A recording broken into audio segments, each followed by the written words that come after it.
Sa ngalan ng Ama, ng Anak, ng Espiritu Santo. Amen. Sumainyo ang Panginoon. At sumainyo rin. Mga kapatid, sa kabanal-banalan na araw na ito, na pinangyayari ang pagtawid ng ating Panginoong Jesucristo mula sa pagkamatay patungo sa muling pagkabuhay. Ang sambayanan niya ay nag-aanyaya sa lahat ng mga anak na nasa iba't ibang panig ng daigdig upang magtipon-tipon at pagganap ang pagdiriwang na muling pagkabuhay ng ating Panginoon.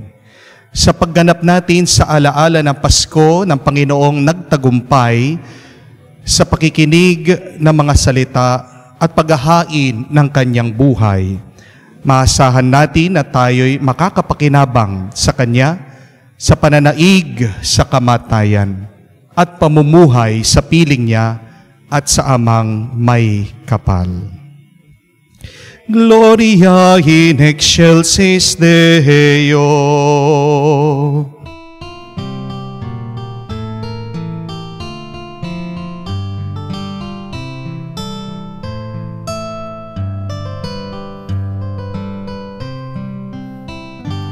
Luwalhati sa Diyos sa kaitaasan,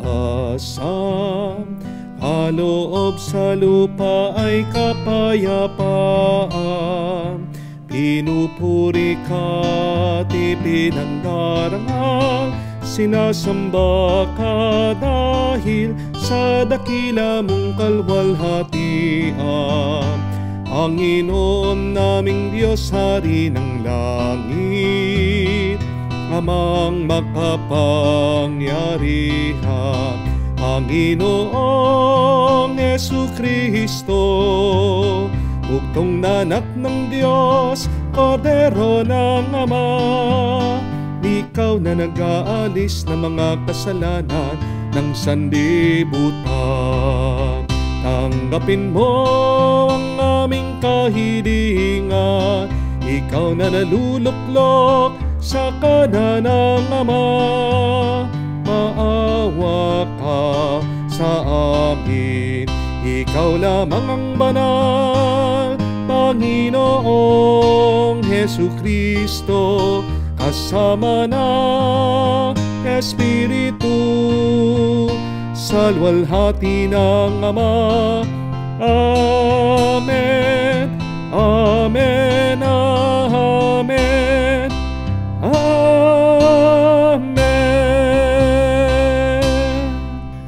Manalangin tayo. Ama naming makapangyarihan, ngayon binuksan mo para sa amin ang pinto ng kalangitan. Sa pananaig ng iyong anak sa kamatayan, ipagkaloob mo sa pagdiriwang namin sa Pasko ng pagkabuhay, kami mabuhay sa panibagong dulot ng iyong Espiritu, sa kaliwanagan ng buhay mo, sa pamamagitan ni Jesucristo, kasama ng Espiritu Santo magpasawalang hanggan. Amen.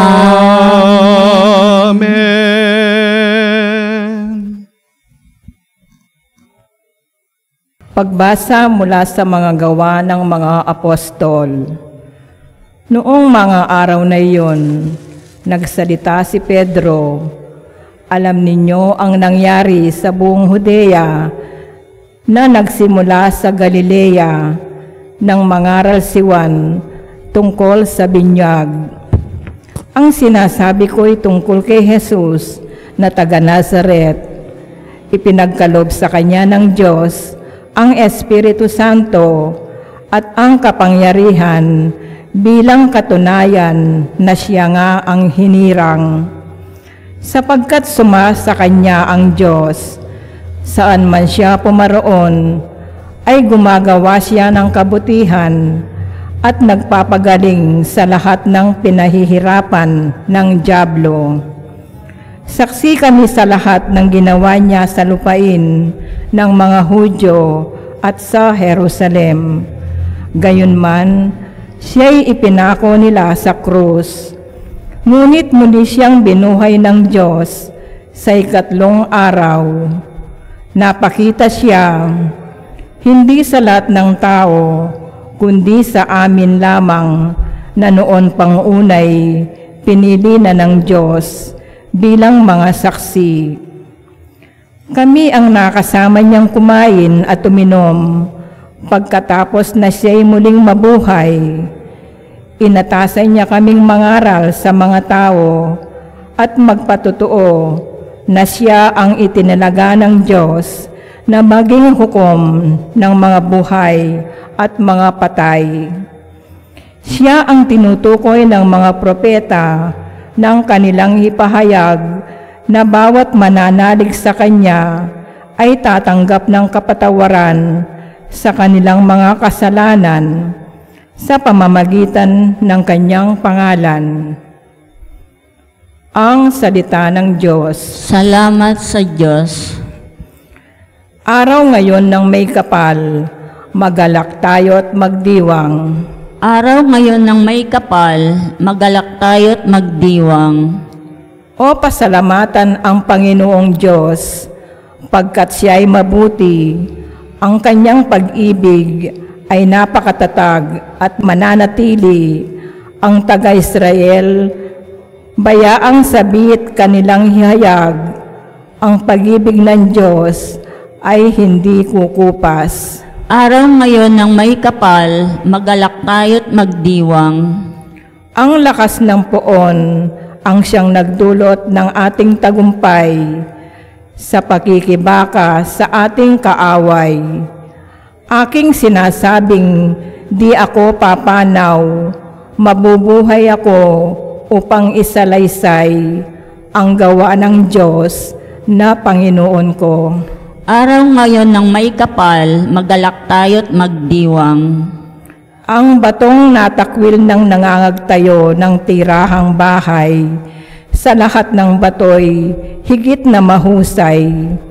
Ang lahat ng ito, ang nagpamalas, ay ang Panginoong Diyos. Kung iyong mamasdan, ay kalugod-lugod. Araw ngayon ng may kapal, magalak tayo at magdiwang. Pagbasa mula sa sulat ni Apostol San Pablo sa mga taga-Colosas. Mga kapatid, pinuhay kayong muli kasama ni Kristo. Kaya't pag sumakitan ninyo ay ang mga bagay na nasa langit na kinaroroonan ni Kristo na nakaupo sa kanan ng Diyos. Isaisip ninyo ang mga bagay na panlangit, hindi ang mga bagay na panlupa, sapagkat namatay na kayo at ang tunay na buhay ninyo'y natatago sa Diyos, kasama ni Kristo. Si Kristo ang tunay na buhay ninyo, at pag siya'y nahayag, mahahayag din kayong kasama niya at makakahati sa kanyang karangalan. Ang salita ng Diyos. Salamat sa Diyos.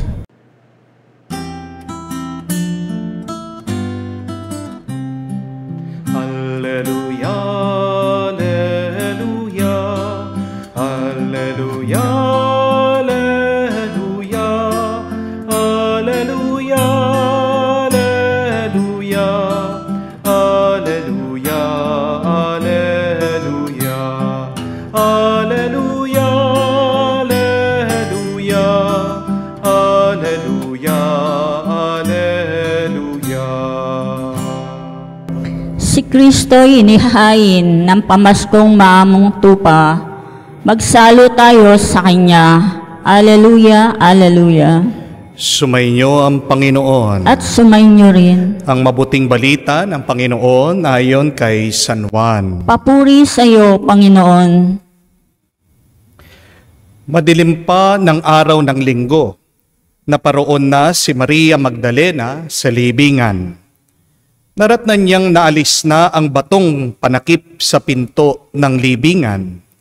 Dahil dito, patakbo siyang pumunta kay Simon Pedro at sa alagad na mahal ni Jesus. At sinabi sa kanila, kinuha sa libingan ang Panginoon at hindi namin alam kung saan dinala. Kaya't si Pedro at ang nasabing alagad ay nagpunta sa libingan.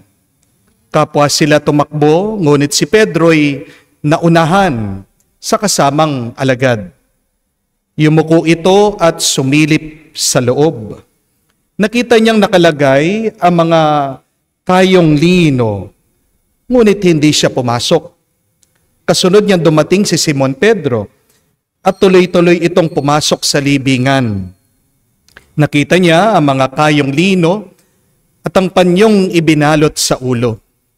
Hindi ito kasama na mga kayong lino, kung hindi hiwalay na itong nakatuklip sa isang tabi. Pumasok din ang alagad na naunang dumating. Nakita niya ito at siya'y naniwala. Hindi pa nila nauunawaan ang nakasaad sa kasulatan na kailangan muling mabuhay si Jesus. Mga kapatid, ang mabuting balita ng ating kaligtasan. Pinupuri ka namin, Panginoong Hesukristo.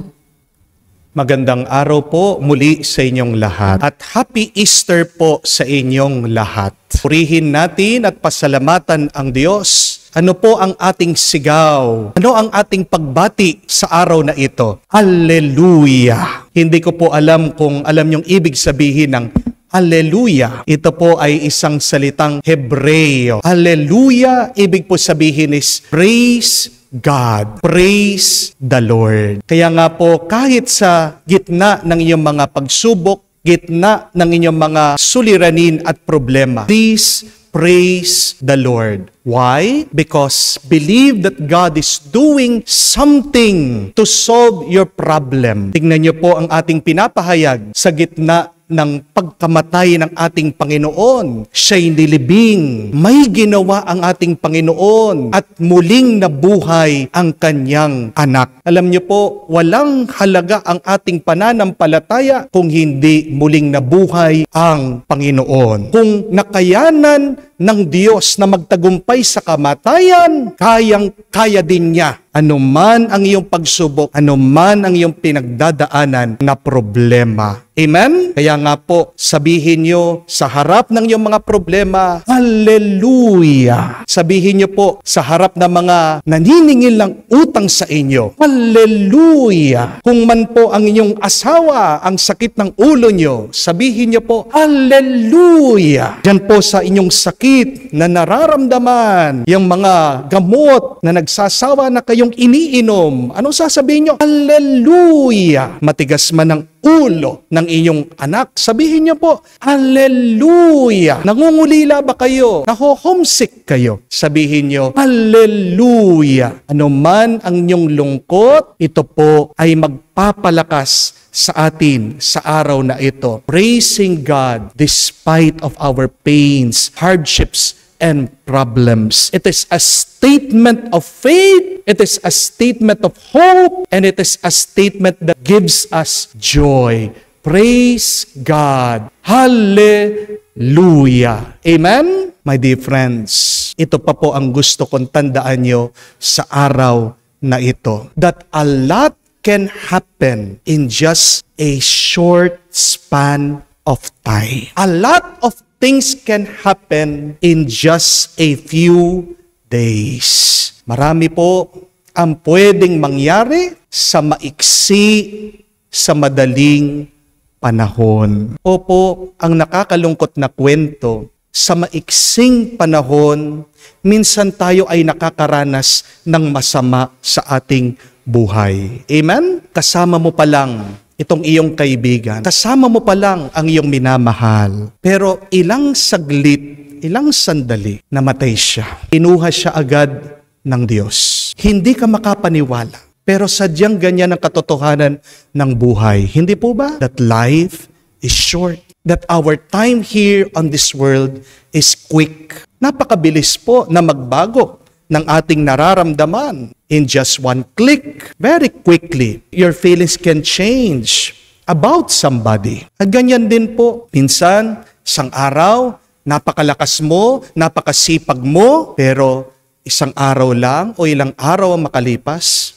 manghihina ka, magkakasakit ka. Hindi mo alam kung saan nanggagaling ang sakit na yan. May isang sakit na dumapo sa'yo, very rare kind of disease. Walang babala, walang warning. Bigla na lang dadapo sa'yo. Minsan, pasaya ka ngayon, pero kinabukasan, nalulungkot ka, nadidepress ka. Minsan, kaibigan mong isang tao, pero kinabukasan, iba ng trato niya sa iyo. Para bang hindi ka niya kakilala. Kala mo na very close kayo, pero ilang saglit, ilang araw lang, sinisiraan ka na. My dear friends, that is the reality of our life. In a very small amount of time, bad things can happen to us. But my dear friends, if you're experiencing this, don't get upset. Don't be sad. Don't be depressed. Kung ganun kabilis na mangyari mula sa mabuti, nagiging masama, huwag kang magpapa-apekto. Hayaan mo lang. Dahil sadyang ganyan ang ating buhay,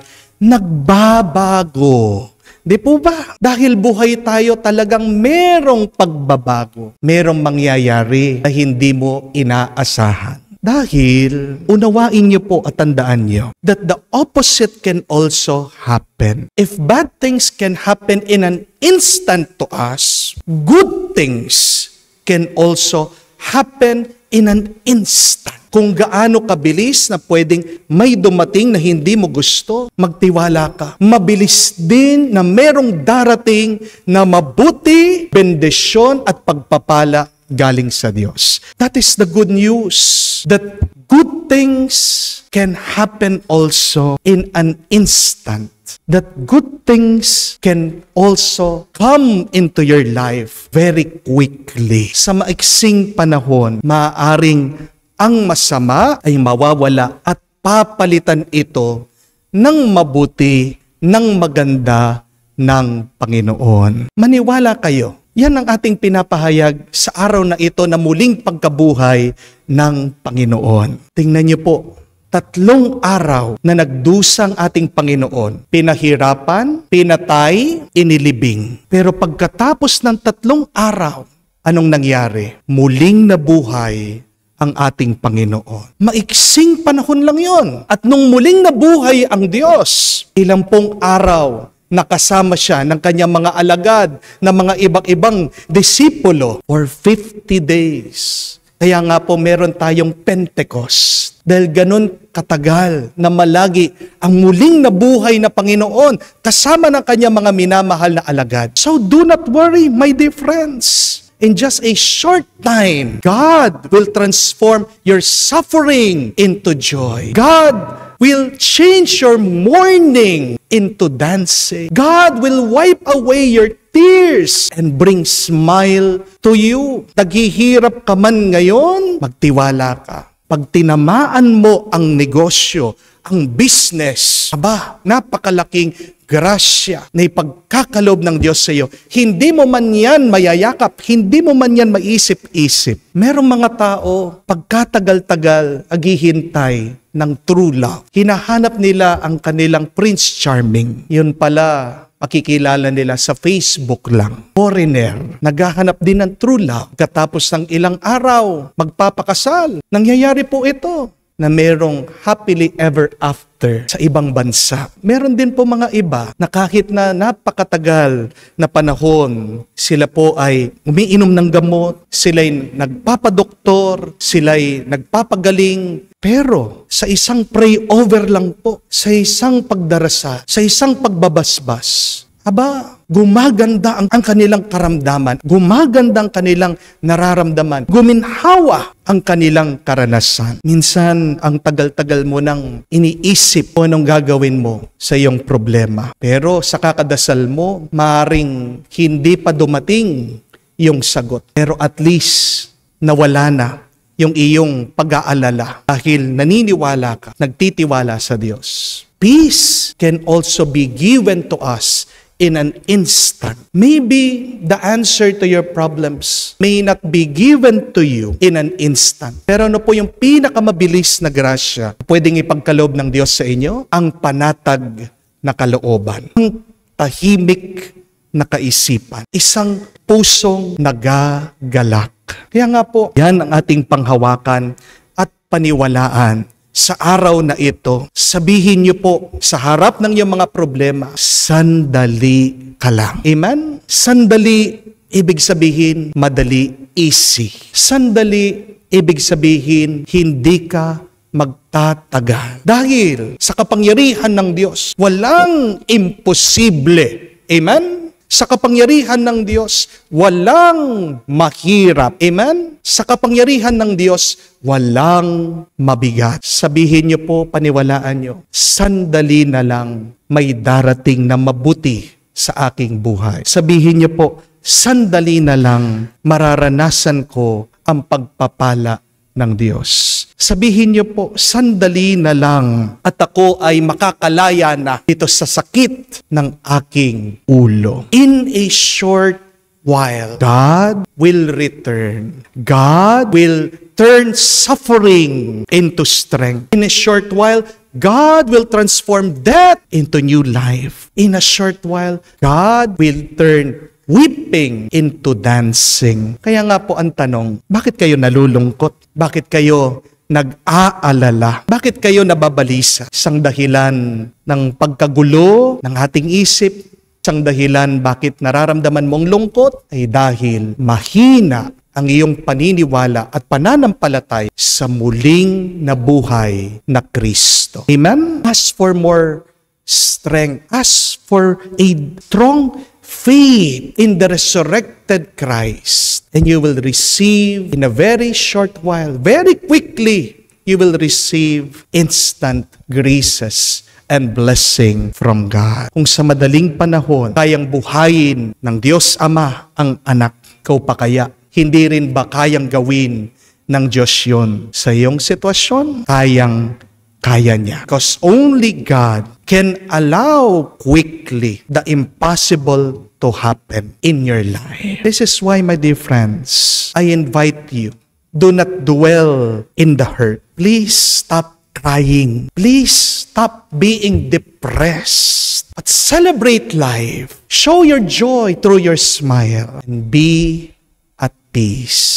Amen? Tandaan niyo po, mga kapatid, na hindi hahayaan ng Diyos ng kanyang mga minamahal ay malungkot. Pero bakit tayo nananatili sa lungkot? Hindi lang po dahil mahina ang ating pananampalataya, pero dahil pinipili natin na manatili sa lungkot. Tingnan niyo po, mga kapatid, wala ang Panginoon sa libingan. Ibig sabihin, umalis siya doon sa lugar ng luha at lungkot. Bakit ka mananatili doon? Umalis ka sa libingan at makipagtagpo ka sa lubungin mo ang muling nabuhay na Panginoon para manumbalik ang tuwa sa iyo. Meron po akong kaibigan. Gusto po niya magpari, pero sa kasawiang palad, hindi po siya nagustuhan ng mga iba't ibang pari. Nagkaroon po sila ng prejudice sa kanya. Pero kahit na hindi po siya gusto ng ibang pari, nagpursige siya, nagtiyaga siya, nagsumikap siya, hindi po siya tumigil, hindi po siya sumuko. Nagpapalit-palit po ng iba't ibang parokya, naghanap ng ibang diocese na tatanggap sa kanya. Hanggang meron pong isang parokya, isang diocese ang umampon sa kanya. Pero alam niyo po ba kung gaano katagal siyang naghintay bago po siya maging pari? 14 years. Natapos na po siya sa pag-aaral ng pari, pero pinaghintay pa rin siya ng 14 years. Bakit? Sinusubukan siya. Hindi po siya huminto. Kahit na minsan nararamdaman niya, naiinip na siya, naniwala po siya dito sa sinabi ng Diyos sa pamamagitan ni Propeta Isaias. Ano po yung sabi? That in the right time, I, the Lord, will make it happen. At noon pong nakita na siya'y napakatyaga, hindi sumusuko, ginawa na po siyang pari. At alam niyo po, magsimula nun, nagsunod-sunod po yung mga blessing. Hindi lang po siya naordina na pari, pero agad-agad ginawa po siyang superintendent ng mga eskwelahan. Tingnan niyo po, mula dun sa kinalimutan, hindi pinapansin, inietsepwera, noong siya'y inangat ng Diyos, sobrang daming blessing ang binigay ng Panginoon sa kanya. Opo, marami sa atin, maaaring nagsasawa na, pero tandaan niyo po, pag naman binigay ng Diyos sa iyo sa tamang panahon, baka hindi mo makayanan na tanggapin lahat ng kanyang bendisyon. So, keep on holding on to the faith that the risen Lord is preparing great blessing for you. Ganyan po si Lord, tandaan nyo. Sa madaling panahon, babaguhin niya ang buhay mo. Pagpapalain ka niya. Hindi po kakaunti, siksik, liglig, at umaapaw. Kaya nga po, purihin natin at pasalamatan ang Diyos. Dahil ang Diyos ang nakatalo sa kamatayan. Sa madaling panahon, matatalo din niya ang iyong problema. Kaya sabihin natin, Panginoon, naniniwala kami at nagtitiwala sa iyo. Praise the Lord. Alleluia. Amen? Amen. Palakpakan po natin ang Panginoon. Tumayo po tayo. Inanyayahan ko po kayo na magsindi ng kandila para maging tanda ng ating pagbabago, ng ating pangako nung tayo ay nabinyag. Mga kapatid, sa misteryo ng Pasko ng pagkamatay at muling pagkabuhay ni Kristo, tayo'y nalibing kasama niya nung tayo'y bininyagan upang kasama niya rin tayo'y makabangon at makapagbagong buhay. Naganap na ang ating 40 araw na paghahanda, kaya sariwain natin ngayon ang ating pangako ng pagbibinyag. Talikdan natin ang kasamaan at kasalanan. Harapin natin ang matapat na paglilingkod ng Diyos bilang mga maasahang kaanib ng kanyang banal na simbahang Katolika. Kung gayoy, makapangakong tatalikod sa lahat ng hadlang sa katuparan ng panukala ng Diyos upang kayo'y makapamuhay bilang matapat at maasahang kaanib ng kanyang angkan. Ang inyo pong isasagot sa mga susunod na tanong ay, Opo, itinatakwil namin. Ulitin po ninyo. Opo, itinatakwil namin. Para kayo'y makapamuhay bilang mga malayang anak ng Diyos, ang kasalanan ba ay itinatakwil ninyo? Opo, itinatakwil namin. Si Satanas ay itinatakwil ba ninyo? Opo, itinatakwil namin. Para kayo'y mapailalim sa kasalanan, ang kaakit-akit na tukso ng kasamaan ay tinatakwil ba ninyo? Opo, tinatakwil namin. Ngayon naman, ating harapin ang ating pananampalataya kung kayo'y makapangakong magsisikap mamuhay bilang mga kinararangal na anak ng Diyos Ama. Kung tutularan niyo siya sa kanyang kabutihan, pagmamahal sa lahat at pagmamalasakit para sa pangkalahatang kapakanan. Pakisagot ang mga katanungan na ito at ang inyong itutugon ay, Opo, sumasampalataya kami. Opo, sumasampalataya kami. Sa Diyos amang makapangyarihan sa lahat at lumikha ng langit at lupa, kayo ba ay sumasampalataya? Opo, sumasampalataya kami. Sa iisang anak ng Diyos, ang ating Panginoong Jesucristo, na pinanganak ni Santa Mariang Birhen, pinako sa krus, namatay, nilibing, muling nabuhay, naluklok sa kanan ng Ama, kayo ba ay sumasampalataya? Opo, sumasampalataya kami. Sa Espiritu Santo, sa banal na simbahang Katolika, sa kasamahan ng mga banal, sa kapatawaran ng mga kasalanan, sa muling pagkabuhay ng mga namatay, sa buhay na walang hanggan, kayo ba ay sumasampalataya? Opo, sumasampalataya kami. Bunga ng pagmamahal ng Diyos na makapangyarihang Ama ng ating Panginoong Jesucristo, tayo ay pinatawad sa ating kasalanan.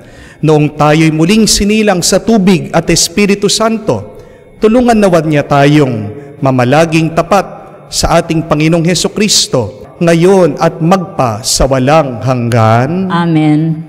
Ngayon po, lalapitan ko kayo para sa pagbabasbas na isang pag-aalaala ng pagbabasbas na tinanggap natin nung tayo ay nabinyagan.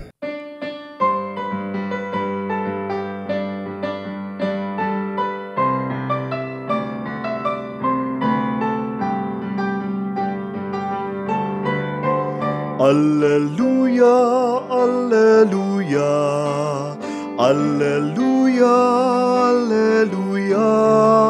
Si Kristo'y muling nabuhay, resurrexit sicut dixit. Alleluia, alleluia, alleluia, alleluia. Si Kristo'y muling nabuhay. Alleluia.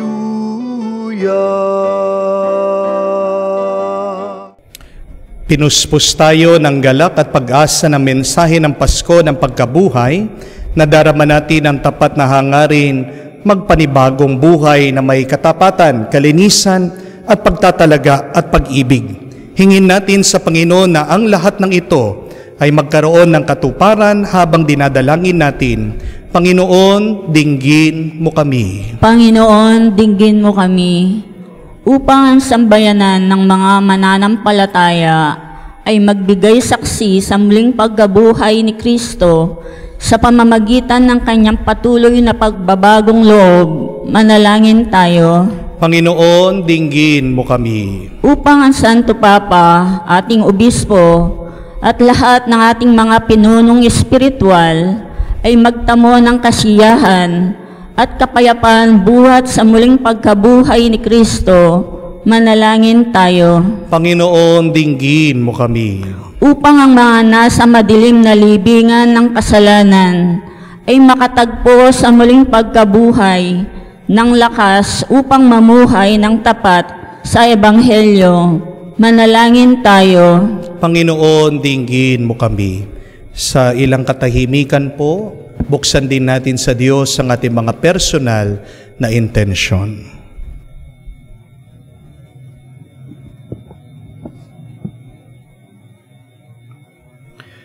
Panginoong Diyos, ang kaningningan nawa ng muling pagkabuhay ni Kristo ang tumanglaw lagi sa aming mga buhay at ang aming mga kaisipan, salita at gawain nawa ay magpatotoo sa bagong buhay na pinagkaloob mo sa amin. Sinasamo namin ito sa ngalan ni Jesucristo, aming Panginoon. Amen.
Manalangin kayo mga kapatid para ang ating mga paghahain ay kalugdan ng Diyos amang makapangyarihan. Tanggapin nawa ng Panginoon itong paghahain sa iyong mga kamay, sa kapurihan niya at karangalan sa ating kapakinabangan at sa buong sambayanan niyang banal. Ama naming lumikha, masaya naming ipinagdiriwang ang Pasko ng pagkabuhay. Ngayon aming ginaganap ang paghahaing ito ng anak mong mahal para sa muling pagsilang at pakikinabang ng iyong sambayanan. Sa pamamagitan niya kasama ng Espiritu Santo, magpa sa walang hanggan. Amen. Sumainyo ang Panginoon. At sumainyo rin. Itaas sa Diyos sa inyong mga puso at diwa. Itinaas na namin sa Panginoon. Pasalamatan natin ang Panginoong ating Diyos. Marapat na siya ay pasalamatan. Ama naming makapangyarihan, tunay ngang marapat na ikaw ang aming pasalamatan. Ngayong araw aming pinagdiriwang ang paghahain ng Mesiyas, ang mamong tupa na tumubos sa aming lahat, ang iyong anak na minamahal, ang naghain ng sarili niyang buhay, siyang tupang mamong umako sa kaparusahan, upang magpatawad ang kasalanan ng sanlibutan. Sa pagkamatay niya sa banal na krus, ang kamatayan namin ng kanyang nilupi, sa pagkabuhay niya bilang manunubos, pag-asa at pagkabuhay ng aming nakamit. Kaya kaysa na mga anghel nagsisiyawit ng papuri sa iyo, walang humpay sa kalangitan, kami nagbubunyi sa iyong kadakilan.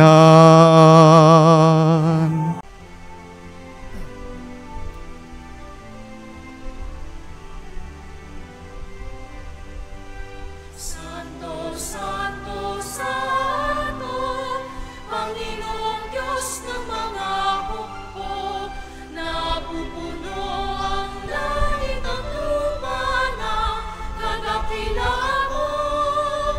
Hosana, Hosana, sa kaitaasan, pinagpala ang naparirito sa ngalan ng Panginoon.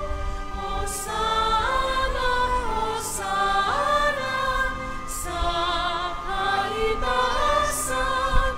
Hosana, Hosana, sa kaitaasan.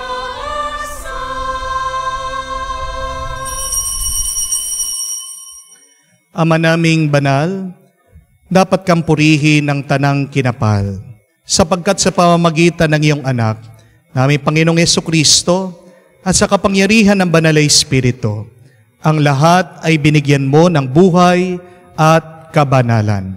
Walang sawa mong tinitipon ang iyong sambayanan, upang mula sa pagsikat hanggang sa paglubog ng araw, may handog ang malinis na alay para sambahin ang iyong ngalan. Ama, sinasamo naming pakabanalin mo sa kapangyarihan ng Banal na Espiritu ang mga kaloob na ito na aming nilalaan sa iyo. Ito nawa ay maging katawan at dugo ng iyong anak, aming Panginoong Hesukristo, na nag-utos ipagdiwang ang misteryong ito. Noong gabing pinagkanulo siya, hinawakan niya ang tinapay, pinasalamatan kanya, pinaghati-hati niya iyon, inabot sa kanya malagad at sinabi, tanggapin ninyong lahat ito at kanin. Itong aking katawan na ihahandog para sa inyo.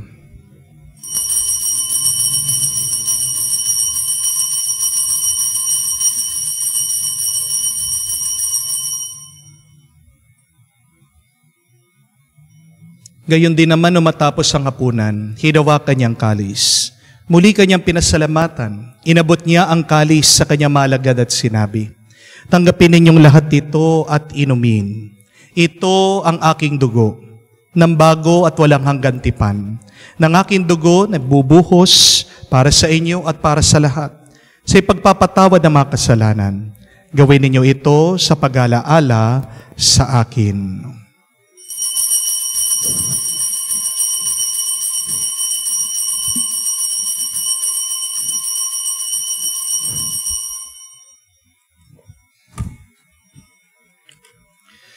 Ang misteryo ng pananampalataya.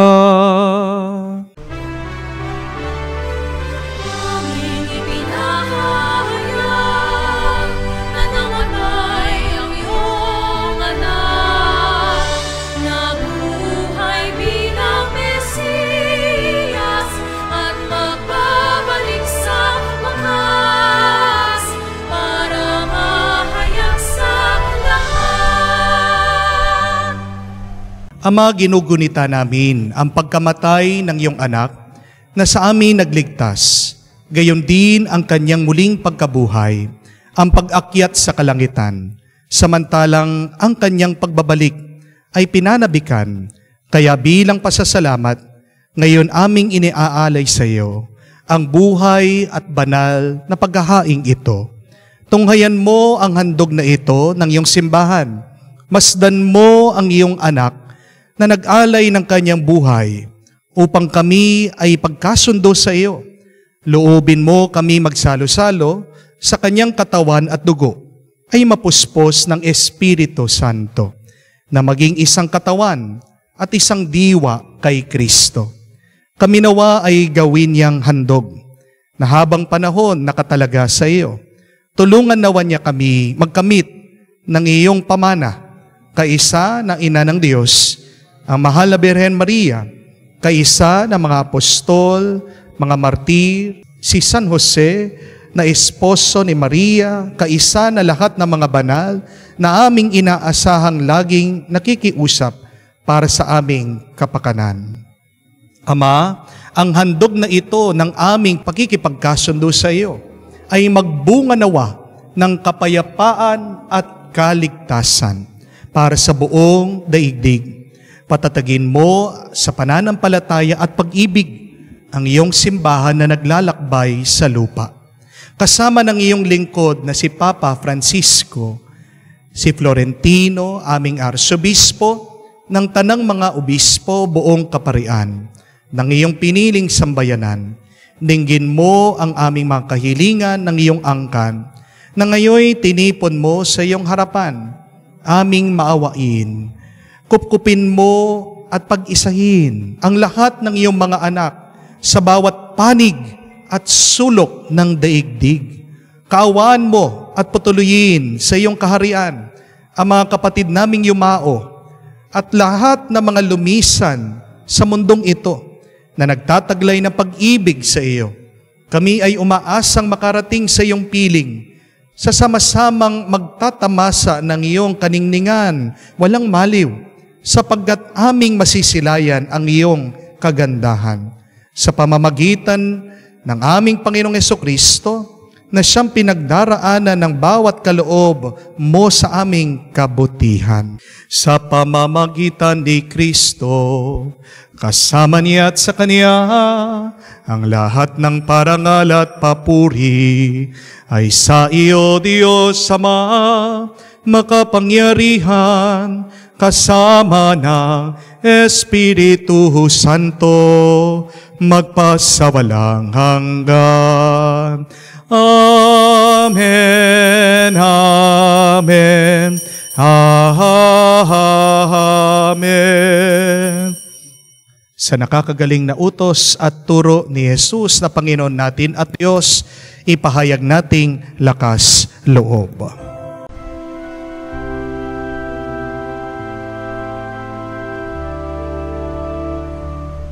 Ama namin, sumasalangit ka, sambahin ang ngalan mo, mapasa amin ang kaharian mo, sundin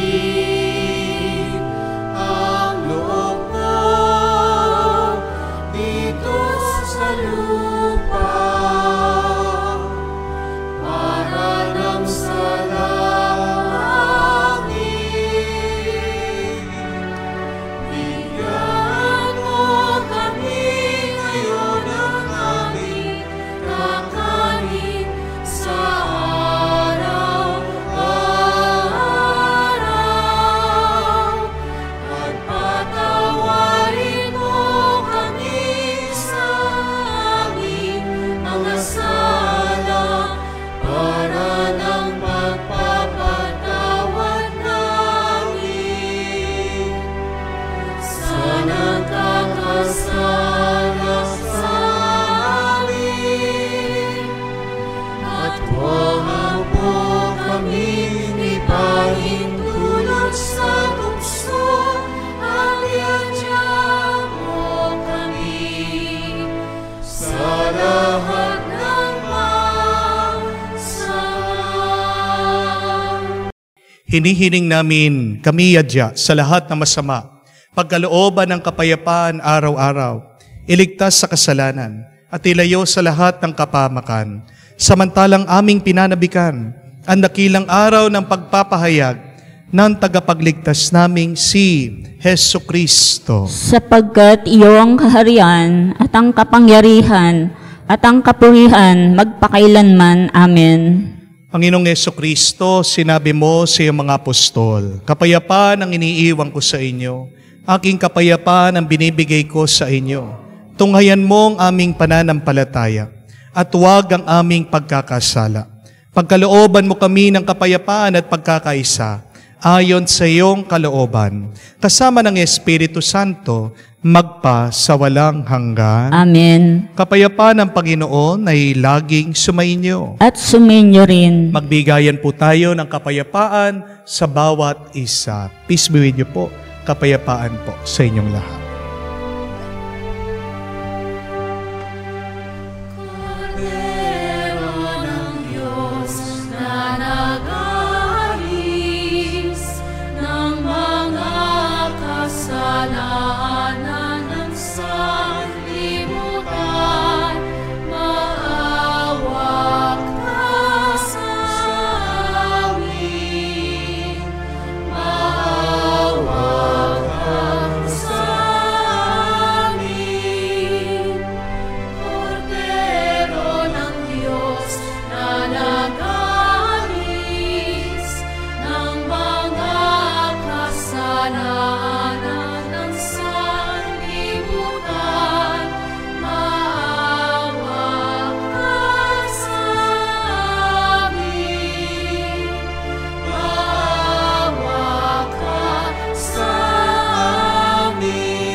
Ipagkaloob mo sa amin ang kapayapaan.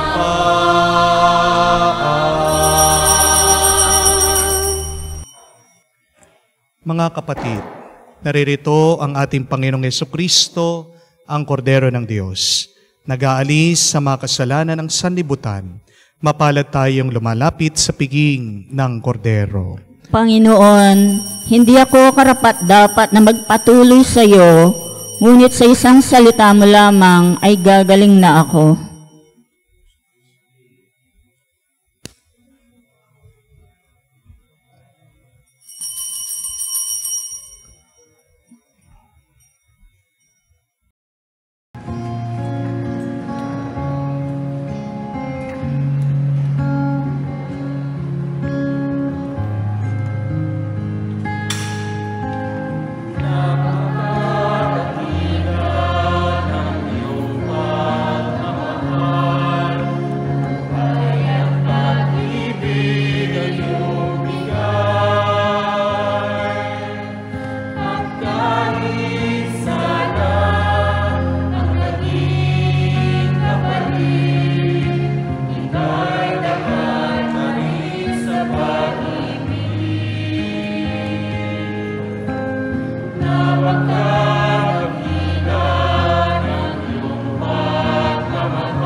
Lumuhod po tayo para sa panalangin para sa mga may sakit.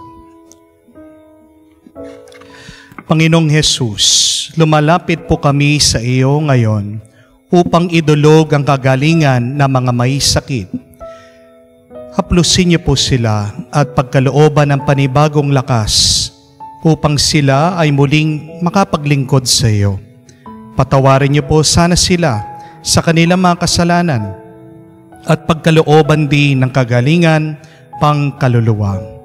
Sa katahimikan po ating alalahanin at ipagdasal ang ating mga kapatid na may sakit at kapansanan.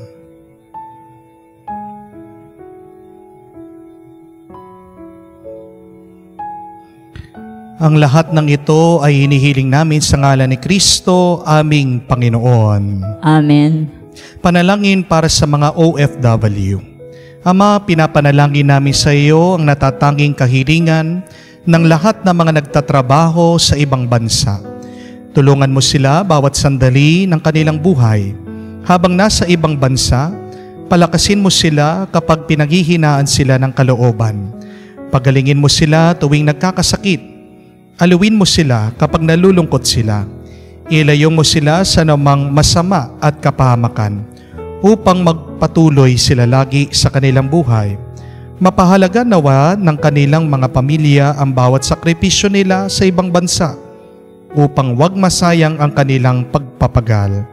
Kawan at pagkalooban mo ng biyaya ang lahat ng mga OFW dahil sa iyo lamang aasa at wala ng iba pa. Ang lahat ng ito ay aming sama-samang panalangin sa ngalan ni Jesus. Amen. Banal na muka ni Jesus, kaawaan mo kami. Tumayo po tayo. Manalangin tayo. Ama naming mapagmahal, lingapin mong lagi kaming sambayanan mo upang sa pagdiriwang namin ng Pasko ng pagkabuhay ni Kristo, sapit namin ang kaliwanagan ng pagkabuhay sa piling mo. Sa pamamagitan niya kasama ng Espiritu Santo, magpa sa walang hanggan. Amen. 40 days ang ating pong paghahanda para sa muling pagkabuhay ng ating Panginoon. So 40 days ang ating naging paghahanda para sa napakahalaga na pagdiriwang ng araw na ito, ang muling pagkabuhay ng Panginoon. Tampaalaala, sana sandali lang ang lungkot. Bakit tayo nalulungkot? Sinong may kasalanan ng ating lungkot? Maaaring ang ibang tao. Pero kadalasan, kasalanan din natin. Pag ayaw natin umalis sa ating pagkalibing sa ating mga problema. Sabi po ng isang santo, that we should be grateful in the darkness. Magpasalamat kayo kahit nasa kadiliman. Dahil maaaring madilim, pero kailangan din ng halaman, ng puno, ng buto ang dilim para ito ay umusbong. Kaya nga, kahit na hindi pa inaalis ng Diyos, anuman ang inyong pagsubok, anuman ang inyong problema, be grateful in your darkness. Give God time so that His blessing will grow. Pero pag usbong ng kanyang pagpapala sa iyo, mabilis at tuloy-tuloy yan. Pag binigay na sa iyo, sa tamang panahon ang iyong pinagdarasal, hindi yan tipid, hindi yan kakaunti. Siksik, liglig, umaapaw. Sobra, sobra. Kaya nga po, ang aking assignment sa inyo, sa araw na ito, bawal ang nakasimangot. Smile. Let your smile be your alleluia. You're giving praise to God. Pag kayo man ay natutokso na mag-alala, na ma-depress, na malungkot, yan din ang ulit-ulitin yung ipagdasal. Sabihin nyo, Alleluia, praise God. Dahil lahat ng kapangyarihan ay nasa Diyos para baguhin niya anuman ang imposible sa iyong buhay. kung kayang gawin ng Diyos na bigyan buhay ang kamatayan, kung kayang alisin ng Diyos ang luha at palitan ng tuwa, kaya din niyang ibigay yan sa iyo. Ngayon at magpa sa walang hanggan. Amen. Amen. Sumainyo ang Panginoon. At sumainyo rin. At pagpalain kayo ng Diyos na makapangyarihan sa lahat. Sa ngalan ng Ama, ng Anak, ng Espiritu Santo. Amen. Ang ating misa ay natapos na. Humayo kayo sa kapayapaan ni Kristo. Aleluya, aleluya. Salamat sa Diyos. Aleluya, aleluya. Palakpakan po natin ang Panginoon. Si Jesus ngayon nabuhay.